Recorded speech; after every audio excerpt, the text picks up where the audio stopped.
Hello, listeners. This is take 2 of episode 6. The audio from the first time around kind of got corrupted, and all that was left by the end of it was some audio from our Breakfast with Bonobos segment.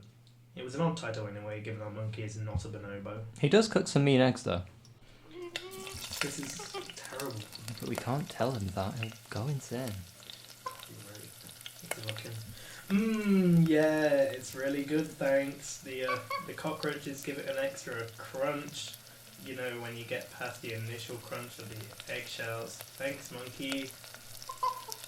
No, I couldn't possibly eat any more. Yes, you could. It'd be rude not to. What about you, Sam? You should have some. Eat up. Well, I'm vegan now. As in vegan in like the last 5 minutes. Yeah, seeing the monkey's pure cooking culinary talent, it really made me think about the treatment of animals or something like that. Alice will have thrown in the audio by now, I'm sure. Wait, I thought you told me that she was going on strike. Oh, right. Well, no. She was maybe, let's say, unhappy with her lack of pay. But in the end, I was the one who had to let her go. In fact, now you've mentioned it, I'll just edit it in now.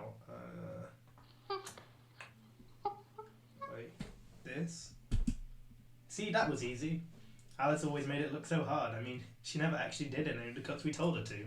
Oh, that's because I always told her not to do them. I figured it would give us kind of like an underproduced indie kind of vibe. Sam, what the hell? I've just been going off on her about that. And it's her birthday today. Alice, I'm sorry. You know that Lego set of the Roman Colosseum you wanted for your birthday? I mean, I didn't get it for you. That thing is way too expensive. But I did find a copy of the instruction booklet online. Dan, I don't think that's going to cut it. Well, I'm trying to fix the mess you made. I guess we can... Everyone say... Happy birthday, Alice! Yeah, if you guys are hearing another voice in this, I forgot to explain. Sam told me we had a surprise for this episode, and, well, I'm done fighting him on these things at this point. What was your reasoning for this time? Well, we've been talking recently about how the show's going in the trash and how we need to find ways to make sure we can drag it on so that it lasts forever, you know? But I was trying to think of that, and I was trying to draw some inspiration from somewhere, and I was like, I know, the MBU. The MBU? Yeah, the Monkey Business universe. You know, we can bring in all those tertiary characters that everyone cares so much about, like Doris, Alice and John, give them all their little side stories. Did you just call me a character? You get used to it. So yeah, listeners, that's why John's here. Yeah, I really don't know what you want me to say. First of all, I want you to get closer to the mic, John. Oh, and you should say, welcome to Monkey Business. I'm not saying that. Whatever. Oh, yeah, I need to put the intro in. I don't know if that worked. I can just play it on my phone. Let me just get this up. Monkey spinning monkeys? Is that picking up? I don't think that's loud enough. Shall I just hum? Yeah, maybe. You're doing it wrong, Dan. Sam, there's no lyrics to this. How am I meant to... You know, it's like... Da, da, da, da, da, da.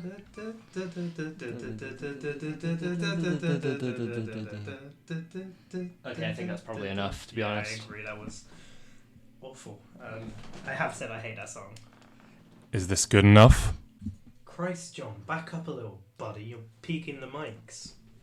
Well, you know, Mike Peaks, that's one thing that's really core to Monkey Business. And that's the same as John here, and that's why I thought we could bring him back as a bit of a throwback to the good old days when we're still finding our footing and still kind of god-awful. You know, do you remember all that, John? No. What good old days. You know, when me and John had that visit to the zoo, and we met the little guy, and, you know, John brought us gelato. And when he let the monkey run straight out of the room and we lost him for a whole month. Look, I'm not chasing a monkey. Are you insane? Those things will destroy you. They're absolutely merciless. Really? Are they? What do you know about monkeys, John? I was there. Where? What the bloody hell are you talking about? All I remember you was letting it go. Ooh, good idea. Play up hating John, and that way we can go for the drama angle. We can really make things spicy. I do hate John. No offence. Well, no. Lots of offence. No, it's alright. I hate you too. Does anyone hate me? Thanks. It's so good to be included in these things. Now that we got that out of the way, should we move on to our first monkey of the week? Well, I figured we could go bring it back to the basics, cover one everyone knows. This week we're covering orangutans. Wow, that's what you are, little guy. Sam, we've been over this. As I've told you several times, orangutans are orange. It's literally in the name. Well, if it's in the name, where's the E? You don't want to see an orangutan on E. What's E? Don't worry about it. Anyway, orangutans are great apes. I'll say. And they're found in parts of Borneo and Sumatra. Weren't you guys just saying earlier that you aren't supposed to interrupt each other? It's not interrupting, John. It's synergy. That's why we're nominated for best hosts. Yeah, but you didn't exactly win, did you? Well, we're Burn FM's premier award-losing podcast. Quiet up, John, or I'll kick you out. Orangutans are known for being especially solitary for apes. Just like John, you friendless swine. Maybe try keeping in contact next time you go missing. Being alone is better for me. How convenient. Doesn't Wikipedia usually say something about what they eat around this point? Bark. Woof. No, Sam, they eat bark, along with honey and fruit. They're one of the most intelligent primates, and they're very handy with tools. They have large cheek pads. Is he always such a perv? Oh. That's it, John. I'm taking away your speaking privileges. I'm turning the mic away from you. You can get it back when you behave. Prick. As I was saying, the cheek pads are on the face, being made of fatty tissues. Orangutans also have good communication abilities, using guttural noises and gestures, such as presenting a body part. John, put that middle finger away. These communicate goals such as stop that. I wasn't doing anything. No, that's not what I meant. Whatever. Oh, right, yeah. I forgot to mention, we're running out of B words for the little guy. Do you mean bananas? John, stop that. We can order some more in later. We need to get back to the podcast, though. Okay, just don't forget them. He's a hungry boy. I know he's a hungry boy, aren't we all? Can I just start? Okay. Whilst they can still have territorial conflicts, orangutans are well known for being some of the most peaceful primates out there. That's not what I learned during the monkey wars. Oh, do you mean the Gambé chimpanzee wars of 1974 to 78? I mean, we weren't planning on covering that, given how violent the two chimpanzee communities got. But if you're such an expert, I'll flip the mic back to you. Well, first of all, I don't have a clue what this Gambé chimp war you're on about is. I'm talking about the monkey war of 2022. Oh, how cool. There was a monkey war in 2022. That's not cool. And no, there wasn't. You don't know, man. You weren't there. Oh, and you were? Yep. Lost a lot of good primates that day. Wait, are you talking about monkeys or humans? Yes. And they were all surrounding me. I didn't have my trusty RPG. You know, it's funny you mentioned orangutans. A lot of monkeys look orange when they've been stained with blood. Christ, John, you can't be serious. Oh, but I am. You see, it all started way back in 2022. It is 2022. Way to date the podcast. Sam, you can't date a podcast. Well, you can't date orangutans either, according to this Wikipedia fact that you missed. I didn't miss it, I skipped it. This is a family-friendly show. Can I get back to talking about the monkey war, or do you two need a minute? Yeah, just go on. Let's see, where was I? Ah, yes, 2022. Around Easter. That's supposed to be a holy time, but what I witnessed there would make God piss his pants. You see, I wanted to find out if monkeys could be receptive to certain types of training. We already know they can learn sign language, type, and cook, debatably, but I wanted to teach them some skills no man ever had. Like puppeteering? Because we already tried that one and it doesn't really No. work. Okay. Armed warfare. Oh. I've got a poem that I wrote from around that time, actually. Actually, we usually talk about these things before we... The screams of the howler monkeys still Okay. split through my brain. He's going. Flew through the air like bullets made of poo. That's a screw. Humans and monkeys alike, face down in the mud. The world laid waste as ape battled ape. Something has to break, my body or my mind. Suddenly a call from the flanks. Back, quick boys, an ecstasy of fumbling. That's just Dolce Flinging the & clumsy Gabbana. Molotovs just in time. The orangutans were screaming, the chimps were crying, the howler monkeys were silent because they were dead. Caught in the crossfire, the bullets of poo. I ate so much poo that day. You really did just steal from Woodford Owen. Who's that? It's, Yeah, the famous World War II poet. Well, that was really moving stuff, John. What was the inspiration for that? Well, we were winning in the first place, but when they got the weapons, the grenades, the maces, it was a bloodbath. Wait, sorry, who is we? What the hell are all the... Where the hell are the alliances? What the hell were you doing anywhere near this? There are no sides in war, just puppet soldiers for the military dogs. Well, so you were teaching them puppeteering, and there were dogs in the military? Wait. Who the hell was puppeteering this then? Fate. It sounds like you just gave a bunch of monkeys guns and then got them to kill each other. That's absolutely ridiculous. If it wasn't so clearly a bunch of bull, you'd be right out of here. No second warnings. The fact that you're even joking about this is disgusting. Hey, who said I was joking? You can see this scar here? I got that from a crab-eating macaque. They should call it a John-eating macaque. That's your belly button, though. Come on, John, I'm all for fun stories and embellishing the truth, but it's got to be more believable than that. Are you sure you just aren't high on that E? The only thing I got high on was fear. Fear for my life. Once you see a chimp trying to bust open a nut with a grenade, you never recover. I thought they only did that with rocks. God, was he okay? No. He's starved to death. Why didn't you just open it up for him then? Wasn't my place. Sounds like it was exactly your place, given that you were probably the one who gave the grenade in this situation. But the nut was his to crack. I couldn't take that from him. Not like you kids, feeding bananas to this little thing. Words. Not letting him exercise his wild instinct at all. He's hungry, though, and like Dan said, please, don't say that. Say B words instead. I'll say what I want to say. Not anymore, you won't. I'm taking your mic privileges away again, and this time I won't peek the audio. I think you did peak the audio. They can still hear me, you prick. Well, it's a good thing London listeners can hear John's insane rambling anymore. Yep, they absolutely can. Sorry, I don't hear swine. Anyway, I guess it's time to move on to the next segment. What next segment? We don't have anything else prepared. I'm sure we can find something, not John no more. How about family trees and exploration into the trees best suited for monkey inhabitants? Well, we've already talked about the one outside. What other trees are there to talk about? Well, there's bonsai trees? I don't think they'll be very good for monkey inhabitants. Maybe we should just give up and end the episode here. We've got 10 minutes? More like 12. 12? That's a lot by our standards. But we always cut it short anyway. Your eye is quite short, you mean? Like 5'1", right? No, 5'2", thank you very much. And a half. Whatever, we can't just end it here. This is the last episode of season 1. We have to go out on a bang to get the people back next time. You know, maybe we can throw in a cliffhanger or something. Saw a lot of good monkeys go out on a bang during the war.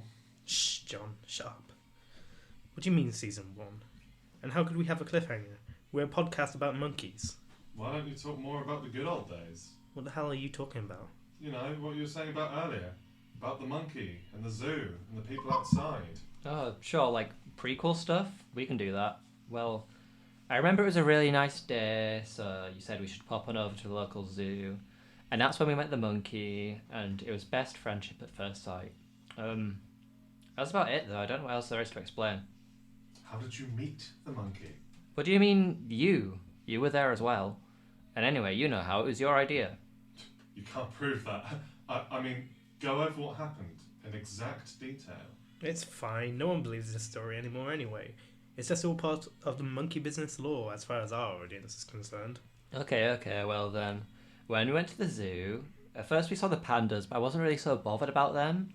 And then we saw the hippos, and we all know Dan hates them, so we sent him a bunch of pictures. With a passion, I hate them. They are just the worst. Yeah, it's true, really. You shouldn't ever show him pictures of hippos. It was a mistake.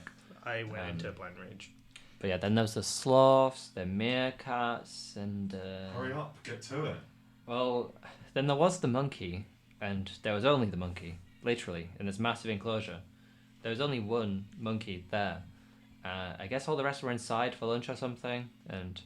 Well, I'd already told you about how I was going to be a co-host on Dan's Monkey Podcast, and you gave me a good idea on how I could make my role even more special. You got this idea on your own. But anyway, what was the idea? Well, I didn't, but there were no keepers around, so I could just kind of hop in, take the monkey, and he fit quite nicely into my huge backpack. And there was still some of my lunch kicking about in there, so he got fed and everything. It was pretty good. Right, that's all I needed. I'm taking this USB. Wait, you mean the monkey drive? Don't you dare, that's all our recordings. All of the monkey business. Exactly. All the evidence I need. You two are going down. Going down where? Town? Downtown? Oh, that's a shop I know. After I went there with with that Ben guy from Where My Monkey Gone, the hit song. Shut up! Christ, you two are insufferable. How do people listen to this garbage? You're both under arrest. I What? thought What this for? was very good. Monkey napping. That's not a real charge, and by the sounds of it, this is entrapment. You planted the idea in Sam's head. You know he's easily led. It's true. I did once queue for like 15 minutes for what I thought was like some celebrity signing or something, and it was like the bathroom. He didn't even need to go. Whatever. It's animal abuse or something, okay? Well, what about the monkey war? Is that not animal abuse? Well, that was all totally just a story, like you said. None of that actually happened at all. Definitely not. You can't prove that it did, and you absolutely can't prove that I had anything to do with Sam stealing the monkey. What about all the pictures on the monkey drive that we took at the zoo together? You know, the cute one where you're helping me over the fence and putting the monkey into the bag, and the one where you're distracting the security guards. No one will ever find any pictures like that on the monkey drive, the USB. But the listeners can see them now. Throw them in. Sam, it's the podcast. They can't see anything. Hey, wait, you can't take that. Of course I can. Police business. Dan, you know what this means? That we're both going to rot in jail? Yeah, exactly. No more monkey business. We can't have that. Oh no. What are we gonna do? He's got us. Please take him. Listen, Dan, it's okay. I think I have an idea. Quick, monkey attack. You can't expect the monkey to actually. No, stay back. Christ, Sam! No, not that! Now's our chance. We can escape. Monkey, you know where to find us. You little pricks! Come... The audio you just heard was a recording from Monkey Business, a small, unsuccessful podcast. Like, seriously, just the worst. No one should ever listen to this crap. Anyways, centered around the crime of monkey napping. Over the past few months, I've slowly infiltrated the show for the purposes of undercover work. My decision to take on this case is unrelated to certain wagers that may or may not be placed down at the station for who could get the most unusual arrest. Which, not that anyone's asking, I haven't won, unfortunately, since they're still at large. As you just heard, the hosts of the show admit to the crime of monkey napping, therefore being liable to stand in court and face the appropriate punishment. However, the two have somehow managed to escape my grasp. The whereabouts of the chimpanzee is also undetermined, but you can't try an ape in court, so that would have counted anyway. What I mean to say is, the ape is outside of my jurisdiction. Believe me, you can't apply human morality to apes. Due to the nature of this case, we are now appealing to the public. If you believe you have any information about the whereabouts of these two individuals, please contact me immediately at monkey_business_podcast on Instagram. Oh, right, yes. I seized control of the Instagram page. I figured you dedicated listeners would be best placed to help me solve this case. And surely you'd want to help me, now that you know just how serious this is. Why would you not? Are you all complicit in this? Does, we thought it was just a bit, stand up in court? Well, feel free to find out.